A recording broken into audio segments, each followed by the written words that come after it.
Dara, welcome to the Conversations podcast. Thank you for joining me today. I'm really excited to have you on and have this conversation with you. As we've touched on previously, forgiveness is, in my view, and obviously I'm interested to hear your perspective as well, but my view, it's definitely a huge component to our spiritual journey in this world, and many of us struggle with it. And it's very much similar to healing, not linear. And forgiveness can be a process in itself and something we have to work through at times. And sometimes we may not be able to forgive, but it is an opportunity that we have to revisit. At least it's something I've experienced.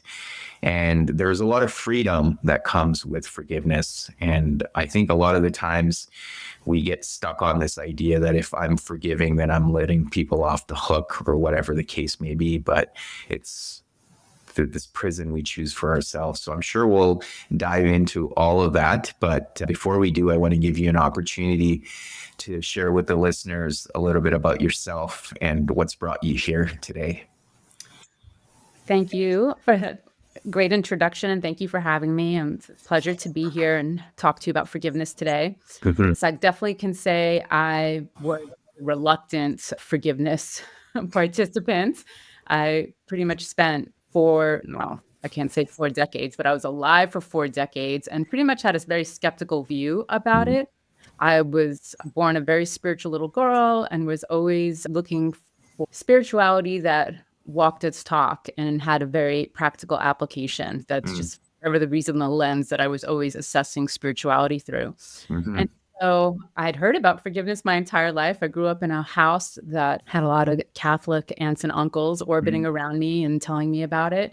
But whenever I actually went to examine it and see, wonder how it worked, I could never figure it out. So I basically chalked it up to just some religious/spiritual ideal, but that it really, didn't have legs in my opinion. And so in the early 2000s, I had an idea for a business, and in my naive enthusiasm, I rushed into creating the business with people who I would ultimately be incompatible with. And we endured each other for as long as we could, and the business took off. And then about 5, 6 years in, everything fell apart and I was pushed out and I lost my share of the business. And I was half relieved because the relationships had been so stressful. And the other half of me was heartbroken because the business was my idea and it had brought me a ton of joy. And it was something that was just deep in my heart. So at the time, I had 2 decades of a professional pursuit of psychology and spirituality.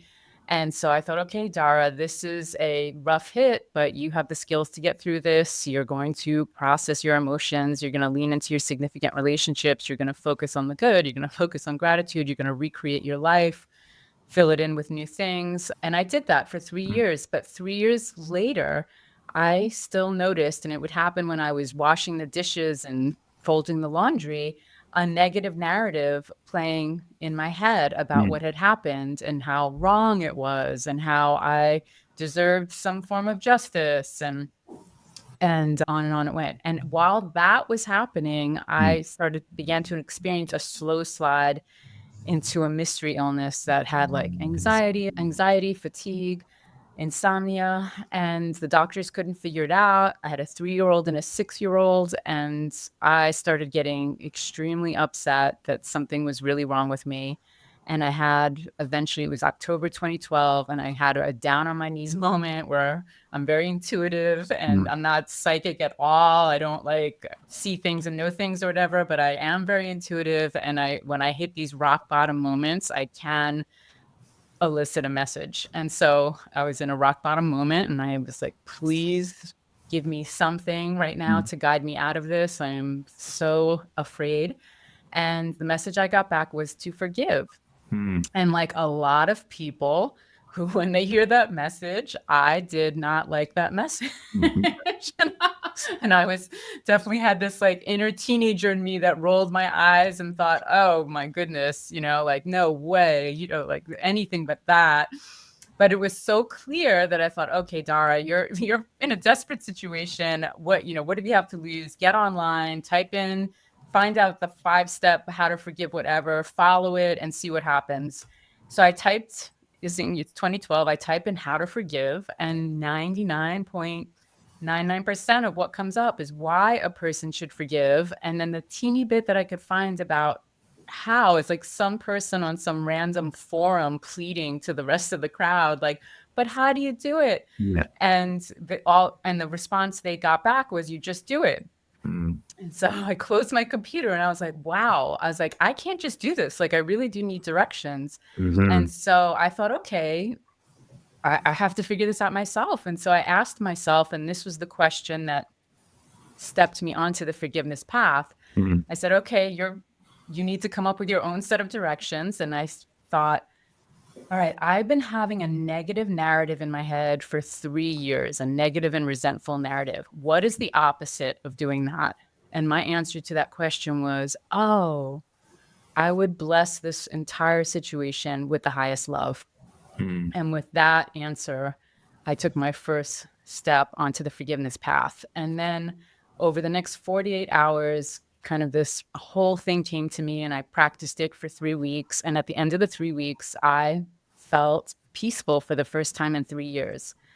And I had 2 thoughts that I didn't realize at the time were going to change my life. And the first one was, wow, forgiveness is for real. Like, it's a legit healing modality. I was a geek for healing modalities. So I was like, oh my goodness, this is a healing modality. That's awesome. And then the second thing was, and wow, that wasn't pardoning. Why does everyone say forgiveness is pardoning? And that was that. I didn't think much of it. I was just glad I had gotten myself out of my hole. Yes. And I moved forward with my life. But over the next 2 years, I would engage in conversations with colleagues and friends and family about my experience and about their understanding of forgiveness. And I came to see that so many people, especially those of us who identify as spiritual but not religious, had something they wanted to forgive but lacked a practical path. And then I also, so keep in mind, this is 2012. So we're about to get the education of a lifetime in society about hierarchies and structures and oppression. And so I then also got this education, and through this lens, I was now looking at everything through the forgiveness lens. I was able to examine that whole phenomenon through the forgiveness lens as well. And I came to see that the 4 mainstream definitions, which are pardoning, ceasing anger, having compassion, and letting go of the past, are actually, for a lot of people, not for everybody, but for a lot of people, putting the cart before the horse. And I started to see oh, wow, these definitions are actually obscuring the forgiveness path. And so I saw there was a need for what I had put together that night. And I've been teaching it for a decade, but it's mostly just been, again, me having this education of a lifetime like we all did in the last decade. And really just filtering it and studying it and seeing the mainstream definitions and testing it and seeing where people get stuck, and really having the education of a lifetime about emotions, because stuck emotions can really impede what I say now, how I define forgiveness. It's the practical application of unconditional love, and it's the ability to identify what needs it. Yeah, thank you for sharing all of that. And I'm sure we're going to dive into a lot. There's so many questions that are already coming up for me. But one of the things you've touched on is shifting from the religious to the spiritual. So why is that shift important when it comes to forgiveness? Because you said growing up, you were surrounded by Catholic people who were preaching the idea of forgiveness. So why is the shift needed then? And where do people get stuck? Well, for me, that preaching that I heard growing up didn't have any practicality to it. And most importantly, how I would describe it today, it was just directives. Just forgive. Just do it. That's the holy thing to do. It was just words of this thing that I'm supposed to be able to do when not for everybody, but for a lot of people are in a deep pain. Yes. Right. And so I'm supposed to be in this deep pain and somehow miraculously switch to being unconditionally loving and compassionate. Right. And so it didn't add up for me. And I would say now, I would say that there was nothing embodied about what was being preached to me when I was a child. So what I'm hearing from you is it's more of an experience than a directive, to your point. Like often we get lost in dogma where it's like you have to follow these steps, but sometimes you have to experience it for yourself and navigate it and work through it. And that kind of brings back, to me at least, the whole notion of spirituality is that it's individual and unique, not something that you can just follow someone else's path. And I think forgiveness also is something similar, where just because someone's telling you to do something, like you could share certain guideposts along the way, but it's something you have to experience on an individual and unique basis to be able to then navigate. Just want to get your thoughts on that as well. Yeah, it's definitely an individual decision to step onto the forgiveness path. You have to decide that you really are tired with a burdensome energy in your body, a negative narrative in your head, and energetic entanglement with the past or with the person. Mm-hmm. You have to really have awareness that that's going on, or that still remains. So a Mm-hmm. lot of people can do great work in therapy. I'm a huge fan of therapy. I'm in therapy now. I love it. And you still can have residual stuff, when it's like, one thing I really liked people to discern is that catharsis is not healing. Mm. Like catharsis, I used to, when I was, I'm a trained therapist and, got my master's in it. And I remember, I look back on that now and I remember myself and all of my classmates included would have these cathartic moments and kind of think like, whew, we did it. like we exposed something from our childhoods and now it's behind us, but it would always come back and we'd be like, darn, it came back again. And Mm-hmm. so I realized that healing, and this is why I teach a 21-day process, because healing really is about creating new energetic patterns in the body and new neural pathways in the body. And those require repetition. And yeah, they require repetition. And in order to make that pattern as strong as the previous one, or in Mm-hmm. order to dissolve the previous one, I feel like that's what forgiveness does. It dissolves burdensome energetic patterns in the body and creates a healthier one. So Yeah, there's a lot of modalities that do this, of and course. so that's what I'm putting forgiveness into the ring, as it's another healing modality that's spiritually based. Yeah, and one of the things you touched on in your personal experience was this, when that moment you had where it was almost like a prayer asking for what you need to do. And a lot of the times there's that resistance, because especially because if it is something that we absolutely need to do. So in your case, the answer that came to you was forgiveness, and the pushback you felt was probably reinforcement that this is something you need to focus on. But it is also, a lot of the times people get lost in being the victim, that this is happening to me. And one of the things I've been able to help with clients or myself is, how do you shift that perspective and look at it in the sense that this is happening for me? And as you've touched on also, if it is an energetic shift that we need to go through, whatever that experience was meant to serve us in a way. And sometimes we don't see that in the moment, obviously, because there's a lot of emotion and pain attached to it. Now, what are your thoughts around being able to even shift that perspective, that this business that I lost, which was my idea, it was meant to serve me for something bigger. I just couldn't see it in the moment. And sometimes you may never see it, but there's an aspect of faith in that too. Faith in the process, not necessarily faith in something religious for that matter, but just this faith that on a metaphysical level, something is happening for me and I need to look at this as an opportunity. Now, again, that's easier said than done, to your point, but how do you get there? Right. No, I completely agree with that. And I think forgiveness definitely helps facilitate that in a big way. There's something that happens so I basically teach people how to take, it's different for everybody. Like, as you say, like the forgiveness scene or the forgiveness recipe is individual for every person, Right. because there's always a unique set of circumstances to pull together.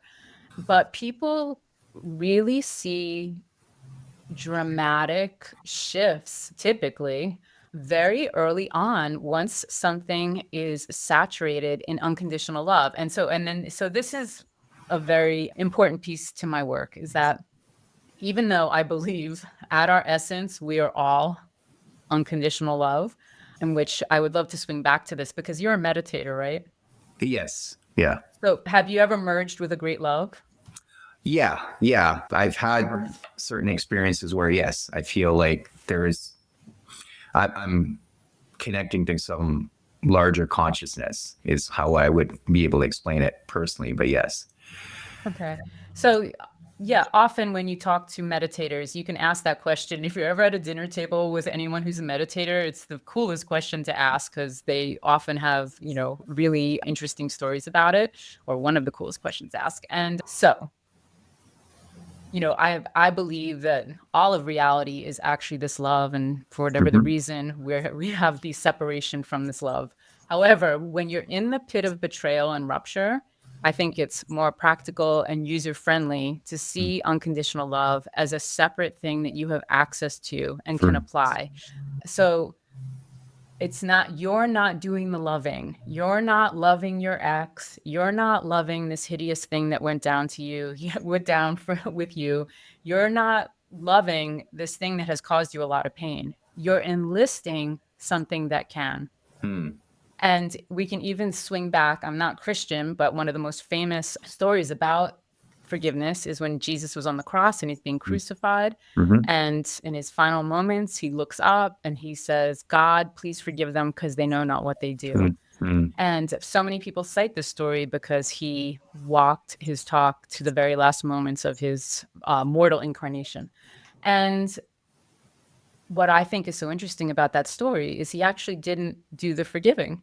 Mm. He looked up and asked Father God to do it. He Mm. enlisted an outside force. And if we had been able to interview him in that moment, he might have been like, I'm being crucified right now. I'm like the pain that I feel, right. I have no ability, no Mm. capacity to do this, but I know, what he would call Father God, what I would call unconditional love, divine love, Mhm. on and on the names go. I know something that can do it. Mm. And so that really changes the whole game.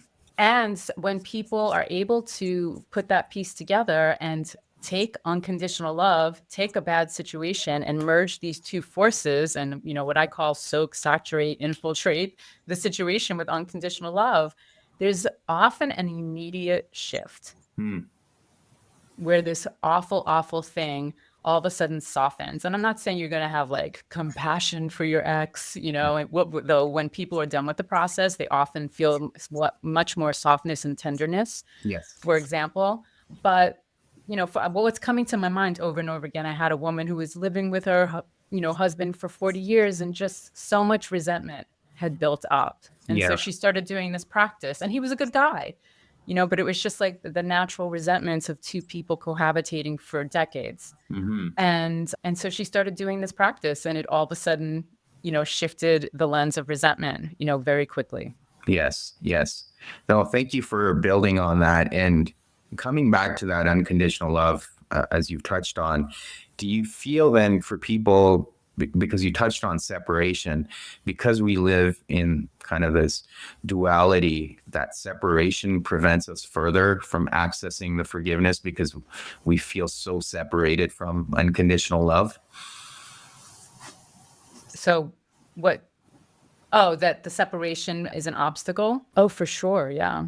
I mean, the ego, the ego is here to compartmentalize and and organize and, it really and so that's another piece, that I make a point of that forgiveness is ultimately a function of the right hemisphere of the brain. So the left hemisphere of the brain is what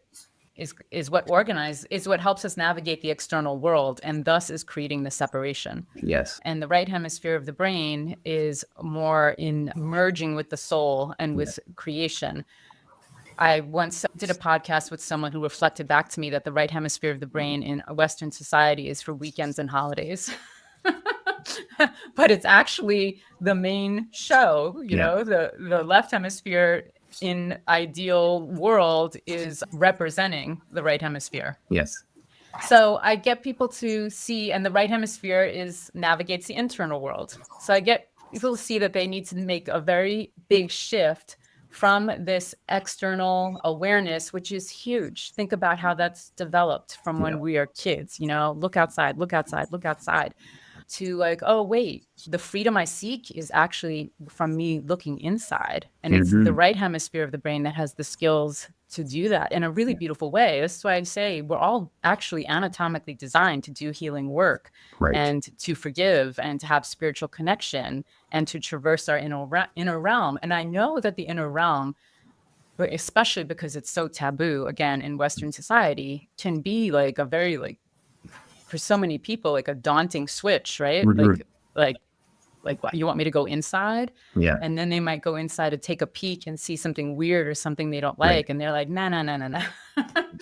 So I feel like when we have a very strong spiritual connection, a very strong connection to the divine, a very strong connection to unconditional love, that actually like fortifies us Mhm. to do inner work. Yes. Like I know that's true for me. Like now I'm a complete like junkie for deep sea diving inside myself. And when I think back to like in my 20s when I was so terrified of what was inside me and Yeah. to versus today, I'm like, oh wow, but I feel so much courage because I know that this huge love always has my back. Yeah, absolutely. And there's ways to access that right hemisphere too, right? Like we've touched on meditation, but journaling. And to your point, because we're so external focused, we don't take the time to do these things. But when you do, you're able to access that internal state, which is very uncomfortable for people, as you've shared. And it's because they're not used to it. Right. But there are means of doing it and finding those things. I know journaling has been very instrumental in my journey as well. So finding those ways of how do you engage the right hemisphere and access your internal state. To your point, you can then become more conscious of what's going on. So even if you're carrying some resentment or anger or bitterness, you can bring that to the surface and start healing it. And again, there's no timeline associated with it. It is a process. And to your point, everyone's process is unique, which then comes back to the whole idea of what is the recipe? And there is no real recipe, but what are some practical steps that people can follow? Well, And I do teach people a recipe, but I very much respect your perspective, and I know there's a ton of wisdom in it, and yeah, I understand what you're saying. I teach a 6-week course, right? And I can kind of give you the basics of yes, like of of what I do. So the first thing is I need people to connect with their own experience of unconditional love, and because I think it's a universal experience that's working for us and through us in some way. It's not just for the holy man or the holy sites or the near death experiences or the devoted meditators, even though, you know, people who do devote their life to mm-hmm. experiencing it do have this incredible history with it. It's for everybody. And Yeah, so I want people to, I had it, I felt it from when I was a very young kid, but I know that's me. And so mm-hmm. it's like, how is it showing up in your life? Is it showing up through your passions, through nature? That's a huge one. Through the arts, another huge one. Through your loved ones, through Mm-hmm. sacred service. Like there's many ways. And basically it's a peaceful, expansive, you know, it's not like the full deal that a meditator would get. But Yes, as I said, it is there and it's yeah, coming through us in glimpses all the time and guiding us all the time. So it's peaceful, it's expansive, it's powerful. Like mm-hmm. you feel good. You feel like, ah, you know, when you're having a moment of it. And so once people can identify the places that it's specifically showing up in their lives, that's the medicine. And so it's like how now that you see that this is pumping through your body, okay, that's what we're going to use. And so the next thing is like I teach them how to use their right hemisphere to merge that medicine with whatever it is that they want to forgive. And then we move into more right hemisphere stuff, as you would put it, about getting emotions to circulate. You know, emotions are, you know, one of the Mm-hmm. most taboo things in Western culture. You could almost say that unforgiveness is a stuck emotional world. And so and I, you know, one of my visions or dreams that, you know, when all is said and done with me taking this journey and, you know, speaking about these things is like, I hope I did my part to make emotional circulation mundane. Because it's just, we're all emotional creatures Yes, and we're, It's just like brushing our teeth. We just have to take care of this part of ourselves. And like every anatomical system, we have to keep it moving. And when it moves, it's healthy. And when it's stuck, it creates problems. And it's just that straightforward.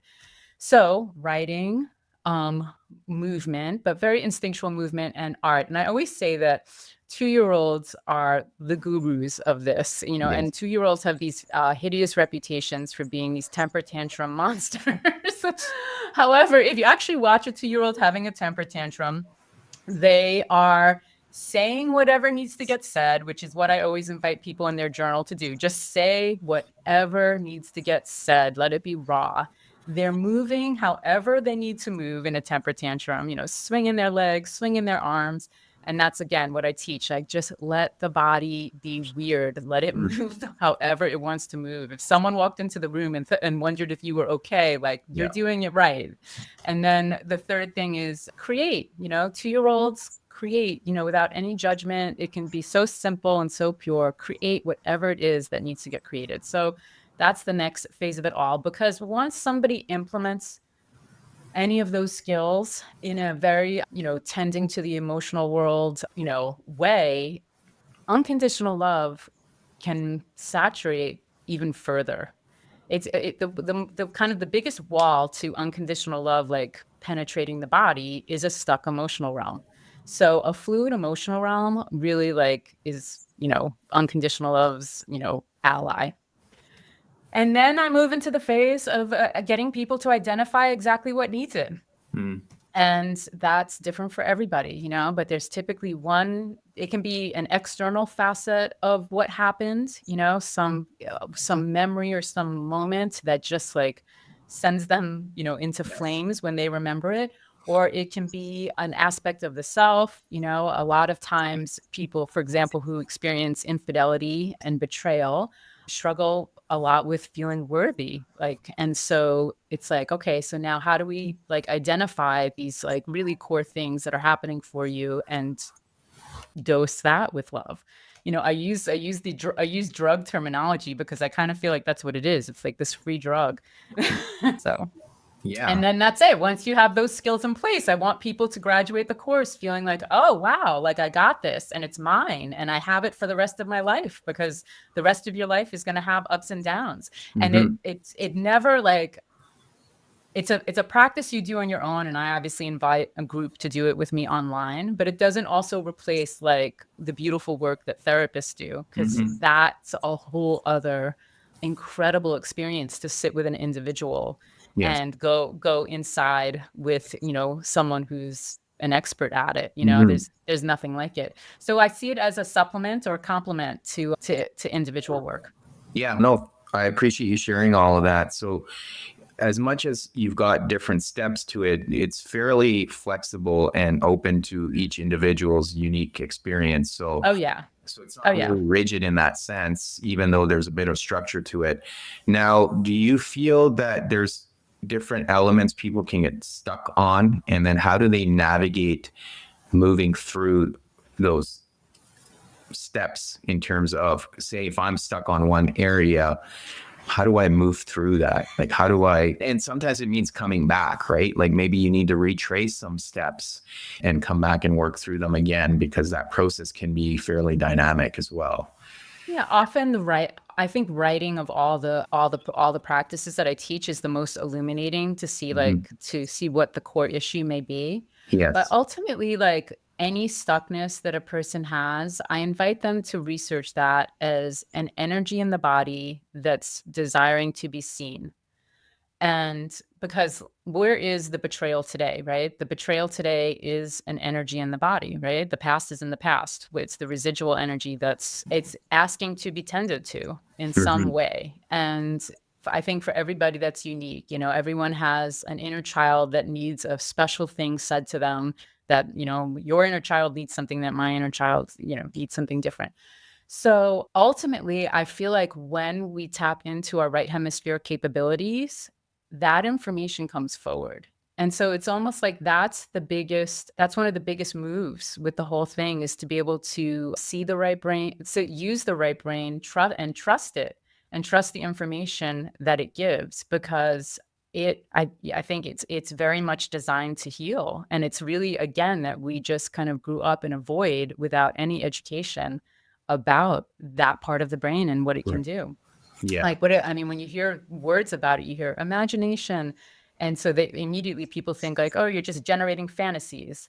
And it's like, actually, no, like your imagination can really tap into your own experience and give you information. Like it's not just like sitting there coming up with fun ideas or works of art, or you could almost say that every work of art is an outpicturing of the inner realm, right?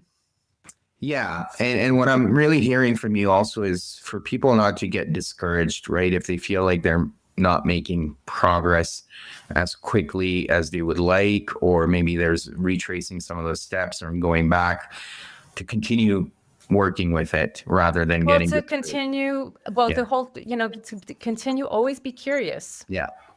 Curiosity is it. Like, always, don't ever take a stuck moment or a stuck anything as at face value.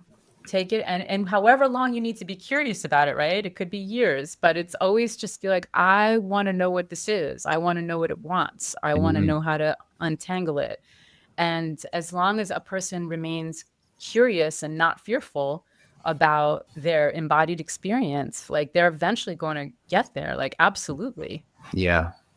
Yeah, and coming back to one of the ideas I touched on earlier is where people, again, they feel like if I'm forgiving this person, I'm saying what they did is acceptable or I'm letting them off the hook, quote unquote. But that's not really the case, really, because if I'm not able to forgive a situation, I'm the one who's suffering. I'm choosing that suffering for myself. I just want to get your thoughts on that piece as well, because for me, what I've come to realize is it doesn't matter what that person did at the end of the day. It's how I've experienced it. And that forgiveness is just more healing for me. It's growth for me. And this is something I needed on my journey. Now, not everyone will get there or not everyone will have that perspective. That's okay. But I just want to get your thoughts around people often getting stuck in that space too, right?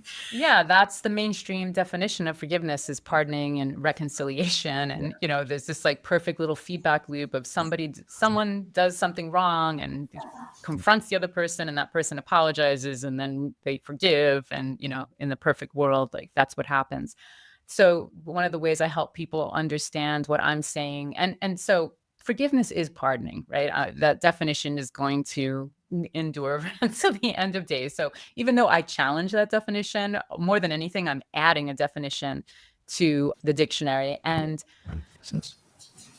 that the pardoning definition is interpersonal forgiveness. So Mhm. it's relational forgiveness, and Mhm. what I'm teaching is intrapersonal forgiveness. And so it doesn't have anything to do with the other party, because what if they're not even alive? Like, there's plenty of things to forgive. There's like epigenetic things to forgive. Like, Yeah. and so that's the cool thing about it, is Mhm. that we have the power to access this divine force and Mhm. use it in a medicinal way, regardless of Yeah. what's happening in the external circumstances. Yeah.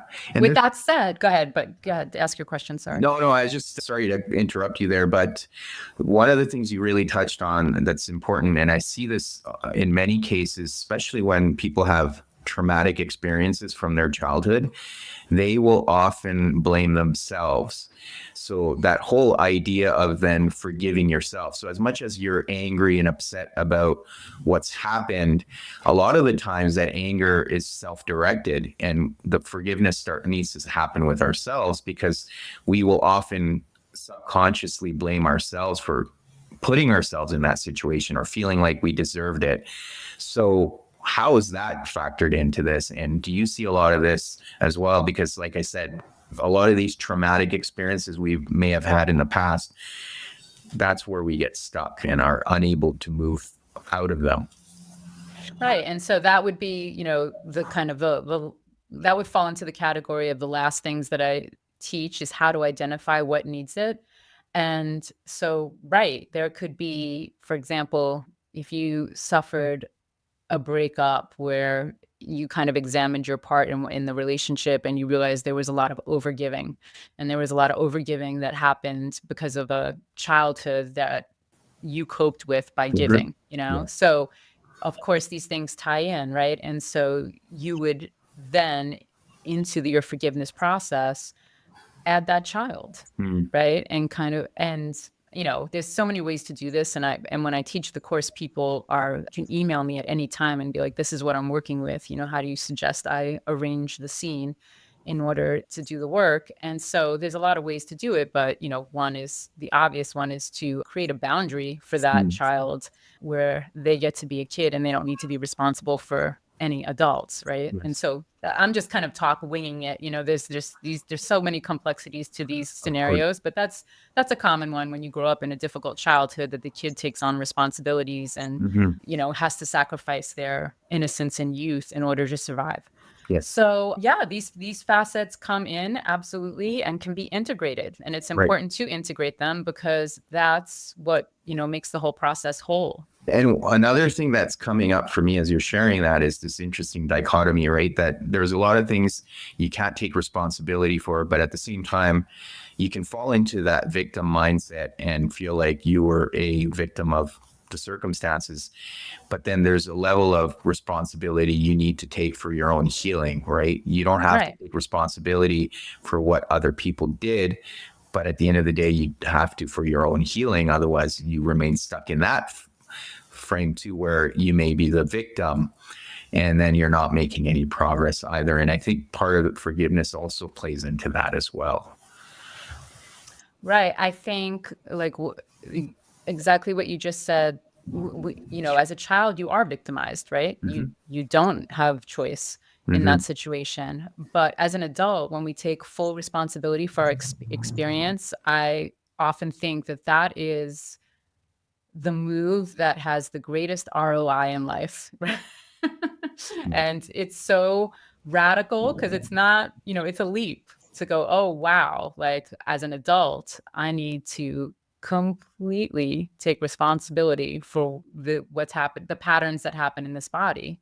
It's so like, it seems so like, what? And then once you make that step, it's like the most liberating thing ever.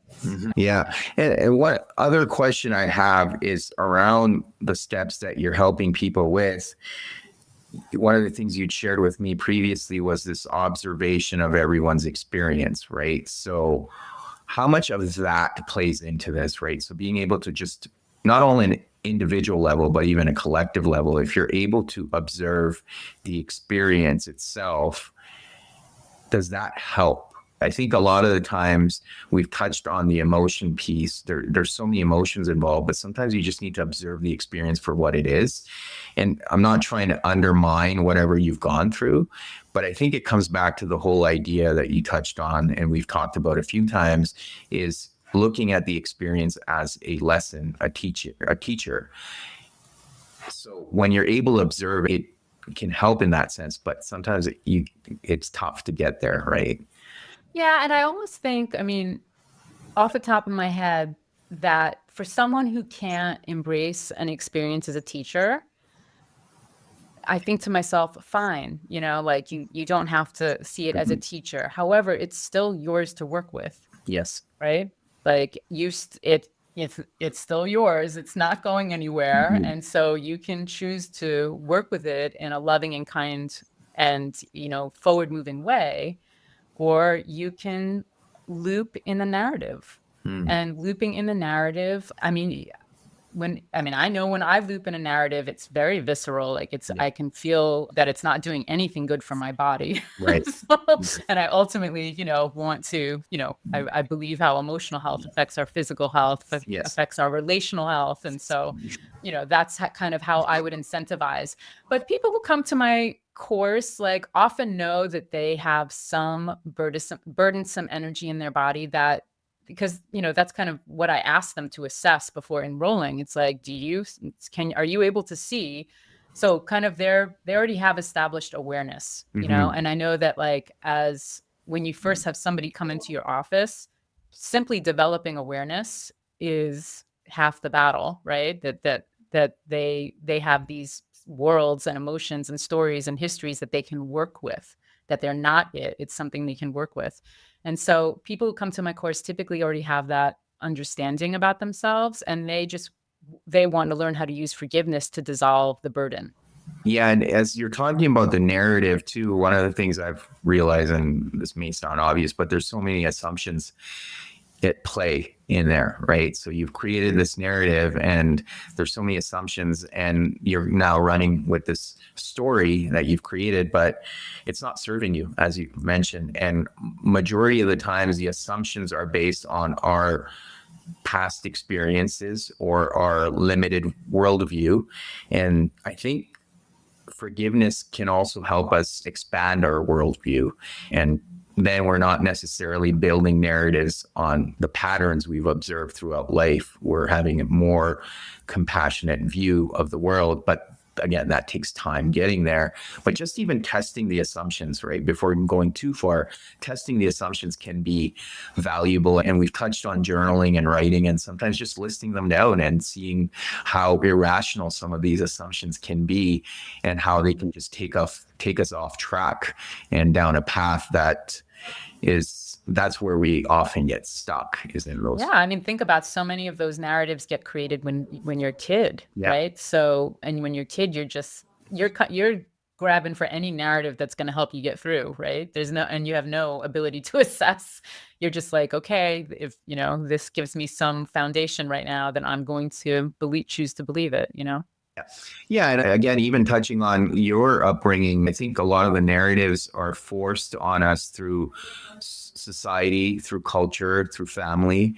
And sometimes we need to shed those layers of ourselves as well, just as we're growing through whatever process or experience we've gone through where that forgiveness needs to happen. That is, again, shedding old parts of ourselves that are no longer serving us. I think a lot of these Right.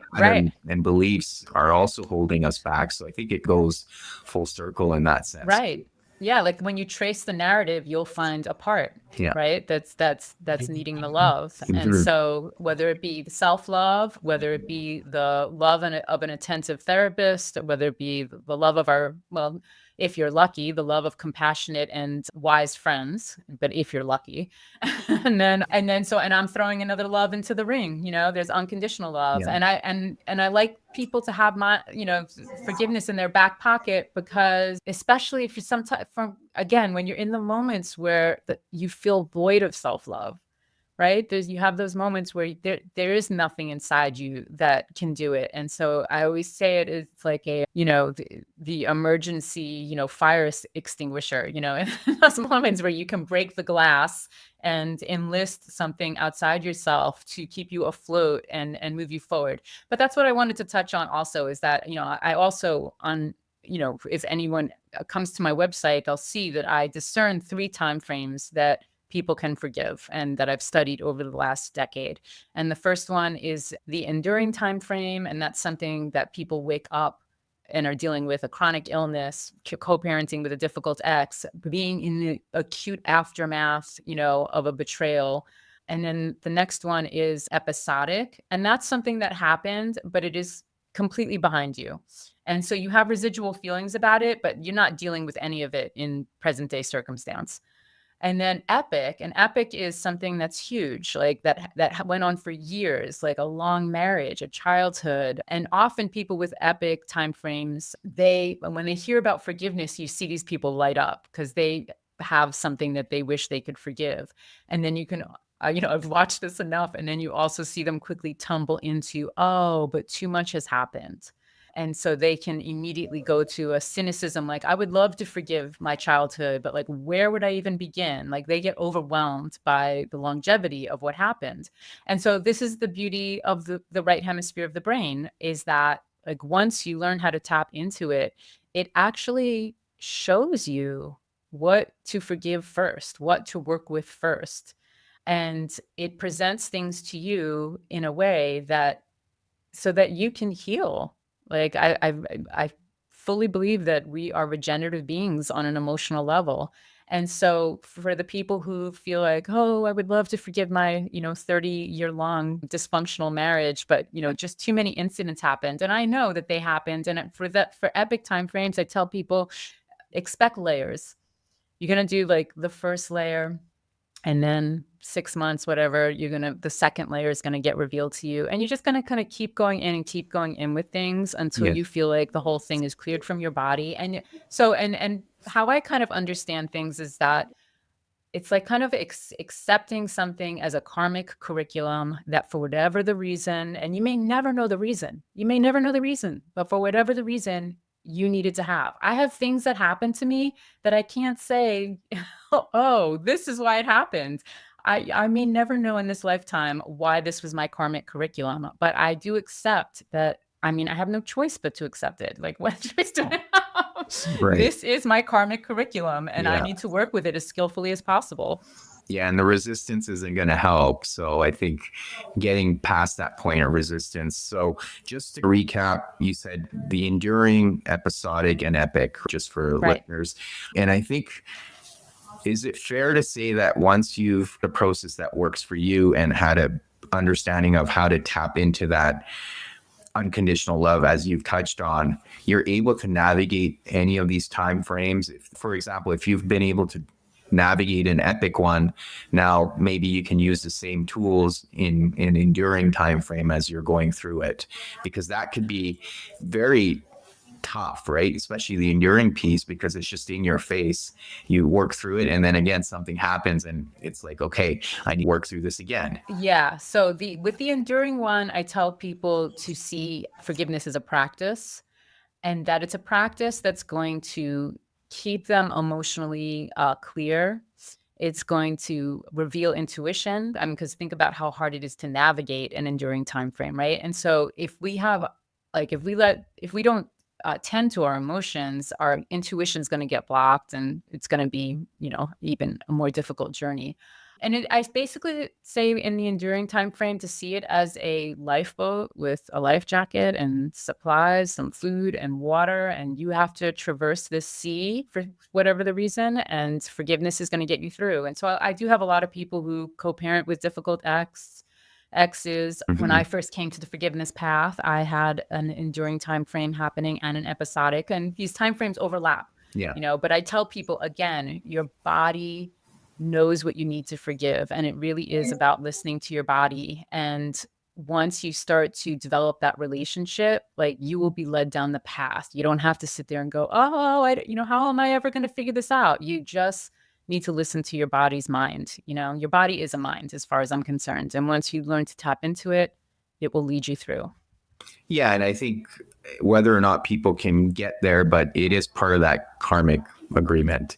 And sometimes you may not even realize it, that this is part of your journey and you're meant to take something away from it. And we've touched on that. Now, I know we've touched on many things. So I appreciate the time frame piece, because that's very helpful. But is there anything else we haven't talked about that you would like to highlight that would be of relevance? I know we've covered a lot of ground, but I still want to make sure I didn't miss anything in terms of asking you the question. Well, I mainly want people to understand that they are anatomically designed to do this, that they can do it, and that forgiveness is something much bigger and much more practical than what they've heard their entire lives. I really think, like, I so feel like, for people who are in these really difficult situations, and they get online and they see some meme that's like, just let it go. I want to say, please stop saying that to people who are really, like, swimming for their lives right now. Just let go of your anger. And it's like, I saw, and I feel, because I just think it makes people feel like forgiveness failures on top of this really difficult thing that they're struggling with. So you're not a forgiveness failure. There is a very, straightforward healing system. And when I say straightforward, I don't mean like it's linear, but it's there for you to know and for you to understand and for you to call upon and use. Yeah, no, and I think that let it go piece has just become very cliche, and often people just use it without fully appreciating it's not as simple, right? And it is a process. Right. Yeah, yeah. And Well, and then with that said, one last thing. There are people who have like survived atrocities and wars, really horrible, horrible things, and they swear that pardoning is what set them free. And I believe them. And so I do think the pardoning definition works for some people, a lot of people, because obviously that's the mainstream definition out there. I'm for the people, the demographic that it doesn't add up for, and that was typically spiritual but not religious people, because one of their characteristics is they're very practical and logical, and they need things to be, straightforward. They can't just believe something because someone told them to believe it. So I don't want to, again, like I'm adding a mhm. definition to the dictionary. I don't want to, these people who have survived these things, I believe that pardoning set them free. Yeah, yeah, for sure. No, I appreciate that. Dara, thank you so much for this conversation. I've really taken a lot for myself to reflect on, and I appreciate all the insight and wisdom you've offered, including your personal experience. So, thank you very much for all of that. Now, for listeners that may want to learn more about the forgiveness process or learn more from you, what are some ways they can do that? So I have a website called howtoforgive.com. How to Forgive is what I typed in that fateful night in 2012. And I teach a course 4 times a year, and it's a 6-week course. I have, yeah, there's a schedule on the site. And you can watch a video about the 3 time frames. And there's a PDF you can sign up for that introduces you to the right hemisphere capacities of your brain. Mm-hmm. And I'm on IG and Facebook, but I don't really do much there. I mostly do podcasts with nice people like you. So that's where you can find me. Great. Yeah, we'll put all of that in the show notes. But thank you again, Dara, for your time. Very much appreciated. Yeah, thank you so much for having me. I really enjoyed the conversation, and the questions were very deep. Thanks.